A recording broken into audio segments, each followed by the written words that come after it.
तो अगर आप 15 दिन से कम रहने वाले हो तो मेरे हिसाब से वीज़ा ऑन अराइवल बेस्ट है, और अगर आप 15 दिन से ज़्यादा रहने वाले हो तो स्टिकर वीज़ा बेस्ट है।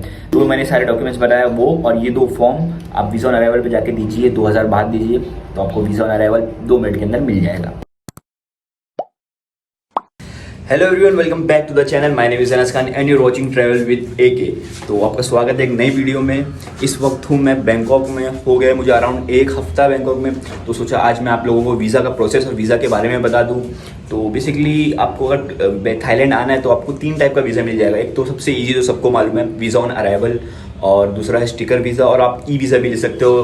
तो आज सारे वीज़ाज़ के बारे में बात करेंगे। सबसे मेन जो इंपॉर्टेंट बात करेंगे वो वीज़ा ऑन अराइवल के बारे में डिटेल में बात करेंगे, और ई वीज़ा और स्टिकर वीज़ा के बारे में भी बात करेंगे, बट इतना वो नहीं। वीज़ा ऑन अराइवल के बारे में डिटेल में इसलिए बात करेंगे क्योंकि ज़्यादा कुछ प्रॉब्लम तो होती नहीं, लेकिन छोटी छोटी चीज़ों की वजह से आपको 1, 2, 3 घंटा रुकना पड़ जाता है, या फिर आप लाइन में 2 घंटा लग के पहुँचे हो, वीज़ा ऑन अराइवल की लाइन में आगे पहुँचे, तो उसके बाद मालूम पड़ा आपको ये छोटी सी एक मिस्टेक हो गई है, आपको वापस से पूरी लाइन वो चीज़ कंप्लीट करके वापस से पूरी लाइन के पीछे आके 1 घंटा और वेस्ट करना पड़ेगा। तो सबसे पहले बात करते हैं वीज़ा ऑन अराइवल के बारे में। पहले बैठ जाते हैं। तो सबसे पहला डॉक्यूमेंट जो आज बहुत ज़्यादा चल रहा है आज के टाइम पे वो है थाई पास। शायद आप फ्यूचर में उसका रिक्वायरमेंट हट जाएगा। हट जाएगी तो मैं डिस्क्रिप्शन में कमेंट में पिन कर दूंगा कि इसकी रिक्वायरमेंट हट गई है। तो बेसिकली थाई पास आप एक वेबसाइट पे जाके ले सकते हो, उसकी भी लिंक मैं आपको डिस्क्रिप्शन में दे दूंगा। बहुत ही बेसिक सी आपको इन्फॉर्मेशन भरना पड़ता है, जैसे आपको अपनी पासपोर्ट की डिटेल्स डालना पड़ता है, आपको ट्रैवल इंश्योरेंस सबमिट करना पड़ता है, आपको अपनी फ्लाइट का टाइम, फ्लाइट नंबर डालना पड़ता है। तो ज़रूरी नहीं है कि आपको फ्लाइट में आपकी टिकट बुक हो, ऐसा ज़रूरी नहीं है। फॉर एग्जाम्पल अगर आप प्लान कर रहे हो कि मैं 25 जून को मैं थाईलैंड जाऊँगा, तो लोग जो इशू करते हैं थाई पास वो 25 जून का देंगे। बट अब कैसा हो गया कि आप उसके 1 हफ्ता बाद और उसके 1 हफ्ता पहले विजिट कर सकते हो, तो इशू नहीं होगा कि आपको वही सेम डे पे विजिट करना है। नहीं, आप 1 हफ्ता बाद और 1 हफ्ता पहले भी वो कर सकते हो, और सिंपल सा प्रोसेस है थाई पास लेने का, और लिंक डिस्क्रिप्शन में मिल जाएगी, आप वहाँ से जाके ले सकते हो। अराउंड समझ लीजिए 24 घंटे के अंदर आपको मिल जाता है। तो नेक्स्ट डॉक्यूमेंट जो लगेगा आपके वीज़ा ऑन अराइवल के लिए वो है होटल बुकिंग। तो आपको कंप्लीट डेज़ की होटल बुक करना है। जैसे आप अगर 10 दिन हो थाईलैंड में तो पूरे 10 दिन की होटल बुकिंग अच्छे से वो चेक करते हैं। तो आप booking.com से ले सकते हो। पे एट लेटर वाली आपको ज़रूरी नहीं कि वो टाइम पे पे करना है। आप बहुत सारे ऑप्शंस आपके पास अवेलेबल है कि होटल बुकिंग्स के लिए, और होटल बुकिंग बहुत अच्छे से चेक करते हैं। तो अच्छे से ध्यान से लेना, क्योंकि मैं बहुत सारी कंट्री विजिट कर चुका हूँ, इतना स्ट्रिक्ट होटल बुकिंग कहीं नहीं चेक की जितना यहाँ की है। फॉर एग्जांपल अगर आपके पास 10 दिन आप ये रहने वाले हो तो पूरे 10 दिन की डे बाय डे चेक करेंगे, आपके होटल का नाम भी चेक करेंगे। जैसे मेरे केस में क्या हुआ था, मेरे 1 दिन की बीच में होटल बुकिंग नहीं थी, क्योंकि मैं वो दिन बैंकॉक से फुकेट जा रहा था बाय बस। बाय ट्रेन मैं बुक नहीं किया था, बट मेरा एक ऐसा प्लान था, तो मैंने उनको बताया कि ऐसा ऐसा प्लान है, वो भी देख लिए। तो होटल बुकिंग अच्छे से करके आना, और ध्यान रखना अच्छे से चेक होती है। तो उसके बाद जो डॉक्यूमेंट लगेगा वो है आपकी रिटर्न फ्लाइट टिकट, जो कि बहुत ज़्यादा ज़रूरी है वीज़ा ऑन अराइवल लेने के लिए, बहुत ज़रूरी है। अब मेरे से अगर आप पूछोगे तो आप इसमें डमी ना रखिए, आप कंफर्म रखिए, क्योंकि अगर कुछ इशू होता है, क्योंकि वीज़ा ऑन अराइवल जब लोग देते हैं तो बहुत टाइम लगता है। एक आदमी का तकरीबन 5 से 10 मिनट लगता है। उनके सारे डॉक्यूमेंट्स अच्छे से थरोली पूरा कंप्लीट चेक करते हैं, तो शायद वो डिटेल डाल के भी देखे कि ये डमी तो नहीं है। तो इसलिए कुछ प्रॉब्लम ना हो तो आप कंफर्म रखिए। तो मेरे केस में मैंने रिटर्न फ्लाइट टिकट नहीं दी थी, मैंने यहाँ से वियतनाम की टिकट दी थी, क्योंकि मैं थाईलैंड से मैं वियतनाम जा रहा हूँ। तो उनको मैं बताया कि मैं वापस इंडिया नहीं जा रहा हूँ, मैं जा रहा हूँ वियतनाम। तो बोले ठीक है, और मेरा वियतनाम का वीज़ा भी मैं दिखा दिया था, मेरे साथ में ही था ई वीज़ा वियतनाम का। तो अगर आप थाईलैंड से कोई थर्ड कंट्री जा रहे हो तो आप वहाँ की टिकट दे दो, और वहाँ का वीज़ा, अगर वहाँ का वीज़ा चाहिए तो वहाँ का वीज़ा भी दिखाना पड़ेगा।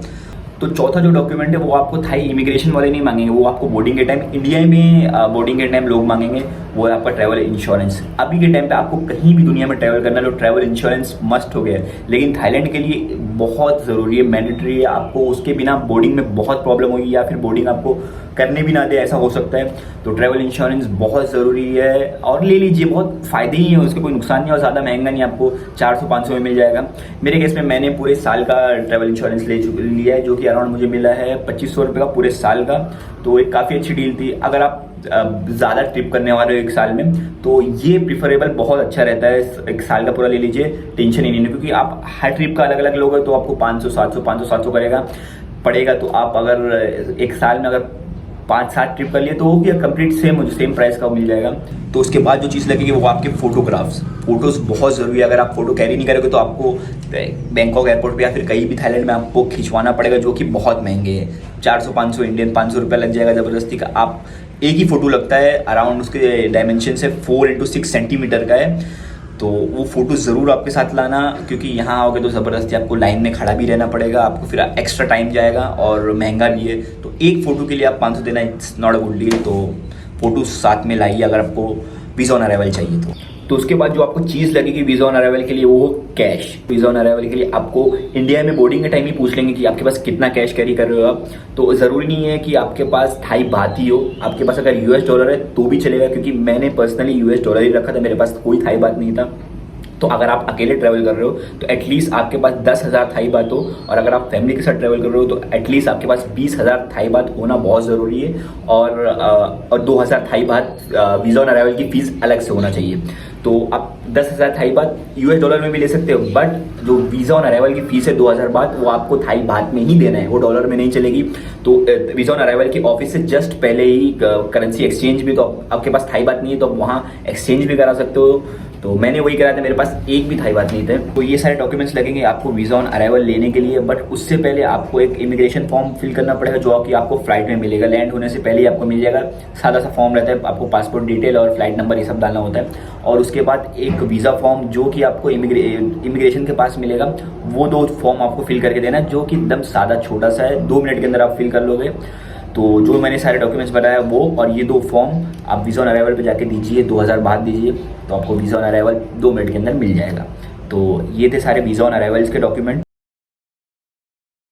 तो अब बात करते हैं दूसरे टाइप के टूरिस्ट वीज़ा थाईलैंड के। तो आपको 3 ऑप्शंस मिलेंगे, मैं आपको पहले बताऊँ वीज़ा ऑन अराइवल, जिसके बारे में डिटेल में आपको बता दिया हूँ। उसके बाद है आपके पास ऑप्शन स्टिकर वीज़ा का। स्टिकर वीज़ा आप ले सकते हो, जो कि वीज़ा ऑन अराइवल से थोड़ा सा सस्ता है और 30 दिन के लिए होता है। जो वीज़ा ऑन अराइवल होता है वो आपको 15 दिन के लिए मिलेगा, लेकिन जो स्टिकर वीज़ा है वो आपको 30 दिन के लिए, आप 30 दिन रह सकते हो उससे थाईलैंड में, और थोड़ा सा सस्ता होता है। जैसे वीज़ा ऑन अराइवल आपको 2,000 बात का मिलेगा, जो कि अराउंड होते हैं 4,500 4,000 समथिंग, उतने ही होते हैं, 4,500 के ऊपर, 4,000 और 5,000 के बीच में होते हैं। और जो स्टिकर वीज़ा होता है वो आपको मिलेगा 3,000 रुपये में, तो थोड़ा सा सस्ता होता है। और 15 दिन एक्स्ट्रा आप रह सकते हो थाईलैंड में। अगर आप प्लान कर रहे हो कि मुझे 15 दिन से ज़्यादा रहना है थाईलैंड में, तो आप स्टिकर वीज़ा लीजिए, जो कि काफ़ी इजी प्रोसेस है। उसके सारे डॉक्यूमेंट्स आपको स्क्रीन पे दिख रहे होंगे। ये सारे कुछ डॉक्यूमेंट्स लगने वाले हैं आपको स्टिकर वीज़ा के लिए, जो कि ऑलमोस्ट सेम है, बट आपको एक बैंक स्टेटमेंट भी सबमिट करना होता है। तो ये सारे डॉक्यूमेंट्स है। तो इस आपको थाईलैंड का वीज़ा जो है, ये डॉक्यूमेंट्स सारे आपको VFS से अपॉइंटमेंट लेके VFS में सबमिट करना होता है, और अराउंड 1 हफ्ते के अंदर आपको वीज़ा मिल जाता है। ये सारा कुछ था स्टिकर वीज़ा के बारे में। स्टिकर वीज़ा के बारे में मैं डिटेल में इसलिए नहीं बता रहा हूँ क्योंकि मेरा पर्सनल एक्सपीरियंस नहीं है उस पर, क्योंकि मैंने वीज़ा ऑन अराइवल लिया था, जो कि ईजी है वो भी, और ये भी ईजी है। लेकिन मैं प्रीफर किया था वीज़ा ऑन अराइवल, जिसमें कोई झंझट नहीं हुआ, कोई प्रॉब्लम नहीं हुई। तो आपके ऊपर डिपेंड करता है, अगर आप 15 दिन से ज़्यादा रहना चाहते हो तो आप स्टिकर वीज़ा ले सकते हो। तो अब बात करते हैं ई वीज़ा के बारे में। थाईलैंड का ई वीज़ा अगर आप मेरे से पूछो, ई वीज़ा बहुत ज़्यादा महंगा है। ई वीज़ा अराउंड 7-7.5 हज़ार का आपको मिलेगा। डॉक्यूमेंट्स वही सारे सेम सबमिट करने हैं। तो इससे अच्छा वीज़ा ऑन अराइवल या फिर स्टिकर वीज़ा ले लीजिए। ई वीज़ा बहुत ही महंगा है, ज़बरदस्ती का एक्सपेंसिव है। उसके बाद भी आपको लाइन में खड़ा होना पड़ेगा। ई वीज़ा की एक सेपरेट लाइन होती है। तो मेरे हिसाब से आप पूछो तो 15 दिन से कम रहने वाले हो तो मेरे हिसाब से वीज़ा ऑन अराइवल बेस्ट है, और अगर आप 15 दिन से ज़्यादा रहने वाले हो तो स्टिकर वीज़ा बेस्ट है। वीज़ा ऑन अराइवल आपको 15 दिन का मिलेगा, स्टिकर वीज़ा आपको 30 दिन का मिलेगा। तो ये था सारा कुछ थाईलैंड का वीज़ा प्रोसेस, जो कि काफ़ी ईजी है। आइए, अच्छी कंट्री है, चीप कंट्री है। तो होप आपको वीडियो अच्छा लगा। अगर अच्छा लगा तो प्लीज़ लाइक, शेयर और सब्सक्राइब कर देना। मिलते हैं नेक्स्ट वीडियो में।